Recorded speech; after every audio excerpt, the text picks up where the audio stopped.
Sai Ram, Sri Sai Satcharitra, Chapter 33. Greatness of Udi, Scorpion sting and plague cases cured, Jamner miracle, Narayan Rao's sickness, Balabuwa Sutar, Appa Sahib Kulkarni, Hari Bau Karnik. In the last chapter, we described the greatness of the Guru. Now, in this, we will describe the greatness of Udi. Preliminary. Let us bow now before the great saints. Their merciful glances will destroy mountains of sins and do away with all the evil taints of our character. Their casual talk gives us good teachings and confers on us imperishable happiness. Their minds do not know any difference, such as this is ours and that is yours. Such differentiation never arises in their minds. Their debts, obligations will never be repaid by us in this birth as well as in many future births. Udi. It is well known that Baba took dakshina from all, and out of the amount thus collected, he spent a lot on charity and purchased fuel with a balance left with him. This fuel he threw in the dhuni, the sacred fire, which he kept ever burning. The ash from this fire was called Udi, and it was freely distributed to the devotees at the time of their departure from Shirdi. What did Baba teach or hint by this Udi? Baba taught by his Udi that all the visible phenomena in the universe are as transient as the ash. Our bodies composed of wood or matter of the five elements will fall down after all their enjoyments are over and be reduced to ashes. In order to remind the devotees of the fact that their bodies will be reduced to ashes, Baba distributed Udi to them. Baba also taught by the Udi that the Brahman is the only reality and the universe is ephemeral, and that no one in this world, be he a son, father, or wife, is really ours. We come here in this world alone, and we have to go out alone. It was found and even now found out that the Udi cured many physical and mental maladies, but Baba wanted to dig into the devotees' ears the principles of discrimination between the unreal and the real, non attachment for the unreal by his Udi and Dakshina. The former Udi taught us discrimination, and the later Dakshina taught us non attachment. Unless we have these two things, it is not possible for us to cross over the sea of the mundane existence.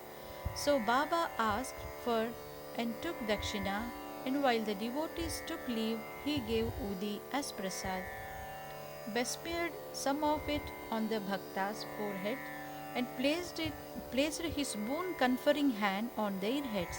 When Baba was in a cheerful mood, he used to sing merrily. One such song was about Udi.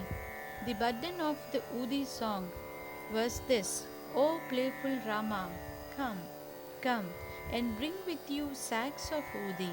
Baba used to sing in a very clear and sweet tones. So much about the spiritual implication of Udi. It had also its material significance. It conferred health, prosperity, freedom from anxiety, and many other worldly gains. So, the Udi has helped us to gain both our ends, material as well as spiritual. We shall now begin with the stories about the Udi. Scorpion sting. Narayan Motiram Jani of Nasik was a devotee of Baba. He was serving under another devotee of Baba by name Ramchandra Vaman Modak. Once he went to Shirdi with his mother and saw Baba. Then Baba himself told her that he, her son, should serve no more but start independent business. Some days after this, his prophecy turned true. Narayan Jani left service and started a boarding house, Anandashram, which thrived well. Once a friend of this Narayan Rao was stung by a scorpion, and the pain caused by it was severe and unbearable. Udi is most efficacious in such cases. It is to be applied on the seat of pain And so Narayan Rao searched for it but found none. Then he stood before Baba's picture and invoked Baba's aid, chanted Baba's name, and taking out a pinch of the ashes of the joss stick burning in front of Baba's picture and thinking it to be Baba's Udi, applied it on the seat of pain and the sting. As soon as he took out his fingers, the pain vanished and both the persons were moved and felt delighted. Bubonic plague case. Once, a devotee in Bandra came to know that his daughter, who was staying in another place, was down with bubonic plague. He had no Udi with him, so he sent a word to Nana Sahib Chandorkar to send the same. Nana Sahib got this message on a road near the Thana railway station when he was travelling with his wife to Kalyan. He had no Udi with him at that time. He therefore took up some earth from the road, meditated upon Sai Baba, invoked his aid, and applied it on the forehead of his wife. The devotee saw all this, and when he went to his daughter's house, he was very glad to learn that his daughter, who was suffering for 3 days, began to improve from the very moment Nana Sahib invoked Baba's aid near the Thana railway station. The Jamner miracle. About 1904 to 1905, Nana Sahib Chandorkar was Mamlatdar at Jamner in the Khandesh district, which is more than 100 miles distant from Shirdi. His daughter Mainatai was pregnant and was about to deliver. His case was very serious and she was suffering from labor pains for the last 2 or 3 days. Nana Sahib tried all remedies but they proved in vain. He then remembered Baba and invoked his aid. There in Shirdi, one Ramgir Buva, who Baba called Bapu Gir Buva, wanted at this time to go to his native place in Khandesh. Baba called him and told him to take a little rest and stop at Jamner on his way home and give the Udi and Aarti to Nana Sahib. Ramgir Buva said that he had only 2 rupees with him and that amount was barely sufficient for the railway fare up to Jalgaon, and it was not possible for him to go from Jalgaon to Jamner, a distance for about 30 miles. Baba assured him that he need not worry as everything would be provided for him. Then Baba asked Shama to write the well-known Aarti composed by Madhav Adkar. A translation of this is given at the end of this work, and give a copy of it with Udi to Ramgir Buva to be delivered to Nana Sahib. Then, relying on Baba's words, Ramgir Buva left Shirdi and reached Jalgaon at about 2:45 am. He had only 2 annas left with him and was in a hard plight. To his great relief, he heard somebody calling out, "Who is Bapu Girbuva of Shirdi?" He went to him and told him that he was the person Bapu Girbuva. Then the peon, professing to be sent by Nana Sahib, took him out to an excellent tanga with a good pair of horses. They both drove in it. The tanga ran fast, and early in the morning they came to a brooklet. The drive took the horses for watering them, and the peon asked Ramgir Buva to partake of some eatables. On seeing the bird, moustache, and the livery of the peon, Ramgir Buva suspected him to be a Muslim and was unwilling to take any refreshments from him. But the peon satisfied him by saying that he was a Hindu, a Kshatriya of Garhwal, and that Nana Sahib had sent these refreshments and that there should be no difficulty nor any doubt about acceptance. Then both of them took the refreshments and started again. They reached Jamner at dawn. Ramgir Buva alighted to attend a call of nature, passing urine, and returned within a few minutes, but found that there was no tonga, no driver, and no peon. He was dumbfounded. Then he went to the neighboring kacheri and, making inquiries, learned that the Mamlatdar was at home. He went to Nana Sahib's house and announced himself and gave to Nana Sahib Baba's Udi and Aarti. At this time, Mainatai's case was most serious and all were in deep anxiety about her. Nana Sahib called out his wife and asked her to give the udi mixed with water to get to their daughter to drink and sing Baba's Aarti. He thought that Baba's help was most opportune. In a few minutes came the news that the delivery was safe and that the crisis has passed away. When Ramgir Bua thanked Nana Sahib for the pune, tanga, and the refreshments, etc., the latter was greatly surprised as he had sent none to the station and was not aware of any person coming from Shirdi. Mr. B.V. Dio of Thana, retired Mamlatdar, made enquiries about this matter with Bapu Rao Chandorkar, son of Nana Sahib and Ramgir Bua of Shirdi, and after satisfying himself, wrote an elaborate article, part prose and part poetry, in Sri Sai Leela magazine, volume 13, numbers 11, 12, and 13. Brother B.V. Narasimhaswamy has also taken down the statements of Mainatai, number 5, page 14, and Bapu Sahib Chandorkar, number 20, page 50, and Ramgir Bua, number 27, page 83, dated 1st June 1936, 16th September 1936, and 1st December 1936, respectively, and published them in his Devotees' Experiences, Part 3. The following is quoted from Ramgir Buva's statement.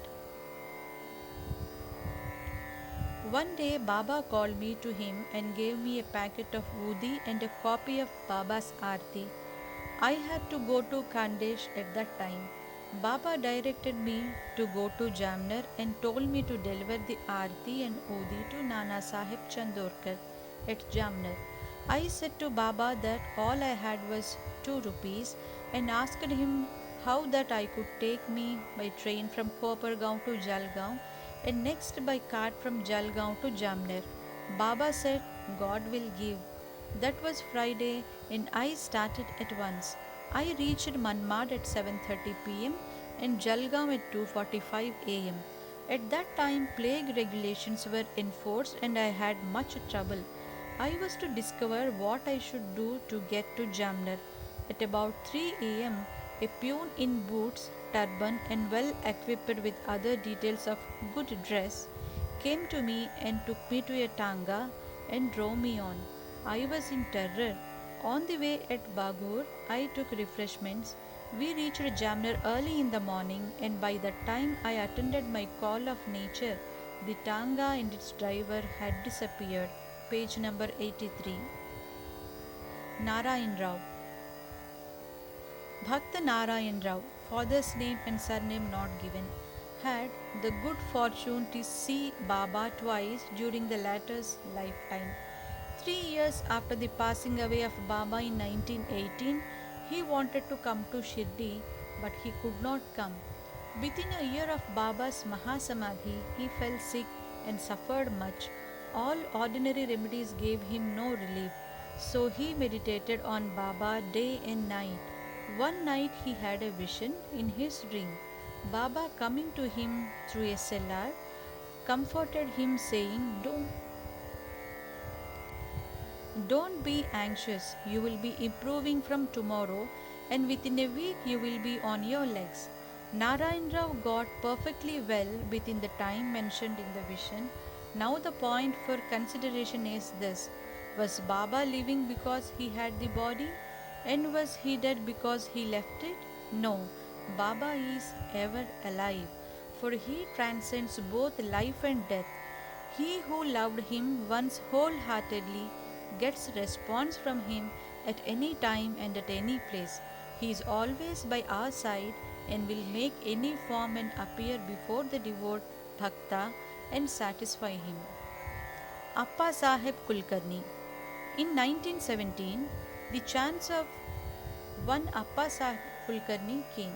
He was transferred to Thana and began to worship Baba's picture presented to him by Bala Sahib Bate. In real earnest, he did not worship. He offered flowers, sandal paste, and Naivedya daily to Baba in the picture and longed intently to see him. In this connection, it may be remarked that seeing Baba's picture earnestly is equivalent to seeing him in person.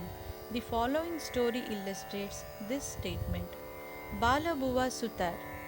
A saint of Bombay named Balabuva Sutar, who on account of his piety, devotion and bhajan was called modern Tukaram, came to Shirdi for the first time in 1917. When he bowed before Baba, the latter said, I know this man since 4 years. Balabuva wondered and thought, how could that be, as that was his first trip to Shirdi.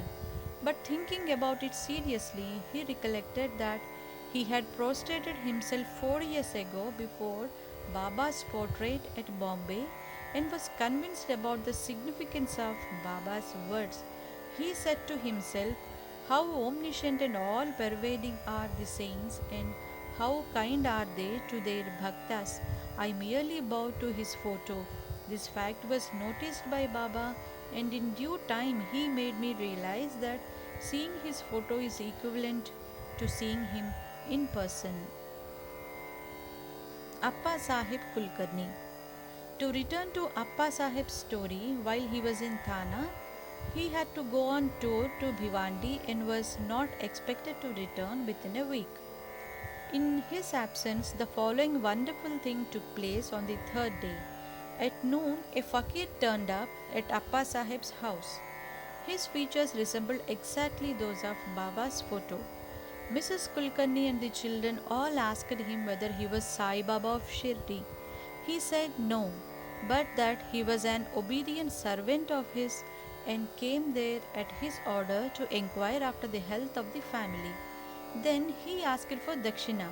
The lady gave him a rupee. He gave her a small packet of udi and asked her to keep this in the shrine along with the photo for worship. Then he left the house and went away. Now hear the wonderful leelas of Sai. Appa Sahib could not proceed with his tour as his horse fell sick at Bhiwandi. He returned home that afternoon and learned from his wife about Fakir's visit. He smarted in his mind as he did not get the darshan of the Fakir, and he did not like that only 1 rupee was paid as dakshina. He said that had he been present, he would have offered not less than rupees 10. Then he immediately started in the quest of the Fakir and searched for him in the masjid and other places without taking any food. His search was in vain. He then returned home and took his food. The reader may remember here Baba's dictum in chapter 32 that God's quest should not be made on an empty belly. Appa Sahib got a lesson here about this. Then, after meals, he went out for a walk with a friend, Mr. Chitre. Going some distance, they saw a man approaching them rapidly. Appa Sahib thought that he must be the fakir that came to his house at noon, as his features tallied with those of Baba in the photo. The fakir immediately put forth his hand and asked for dakshina. Appa Sahib gave him a rupee. He demanded again and again, and so Appa Sahib gave him 2 more. Still he was not satisfied. Then he borrowed 3 rupees from Mr. Chitre and gave them to him. He wanted still more. Appa Sahib asked him to accompany him to his home. Then they all returned home, and Appa Sahib then gave him again 3 rupees, in all 9. He took he looked unsatisfied and demanded again. Then he told him that he had a currency of rupees 10. The fakir asked for the same and took it and returned the 9 rupees in cash and went away. Appa Sahib had said that he would pay 10 rupees and that sum was taken from him, and 9 rupees consecrated by Baba's touch were returned to him. The figure 9 is significant. It denotes the 9 types of devotion. Write chapter 21. It may also be noted here that Baba gave 9 rupees to one Lakshmi Bai Shinde at his last moment. Appa Sahib examined the Udi packet and found that it contained some flower petals and akshata. Then, sometimes afterwards, he got hair from Baba when he saw him at Shirdi. He put the Udi packet and the hair in a talisman and always wore it on his ashram, in his arm. Appa Sahib realized the power of the Udi. Though he was very clever, he got 40 rupees as pay in the beginning. But after he secured Baba's photo and his Udi, he got many times 40 rupees per month and also got much power and influence. And along with these temporal benefits, his spiritual progress was also rapid. So, those who are fortunate enough to get Baba's Udi should, after bath, apply it on the forehead and take some little of it mixed with water in the mouth as holy tirth. Hari Bhau Karnik. In 1970, Hari Bhau Karnik of Dahanu, Thana district, came to Shirdi on the Guru Purnima day in the month of Ashada and worshipped Baba with all formality. He offered clothes and dakshina, and after taking Baba's leave through Sharma, got down the steps of the masjid. Then he thought that he should offer one more rupee to Baba and was just turning to get up when Shama informed him by signs that as he had got Baba's leave, he should go and not return. So he started home. On his way, when he went into the temple of Kala Rama in Nashik for darshan, the Saint Narsingh Maharaj, who used to sit just inside the big door of the temple, left his bhaktas there, came to Hari Bhau, caught his waist, and said, "Give me my 1 rupee." Karnik was surprised. He paid the rupee most willingly and thought that Sai Baba recovered the rupee which he intended in his mind to give through Saint Narsingh Maharaj. This shows how the saints works in unison. This story illustrates the fact that all saints are one and shows how they work in unison. Bow to Sri Sai, peace be to all.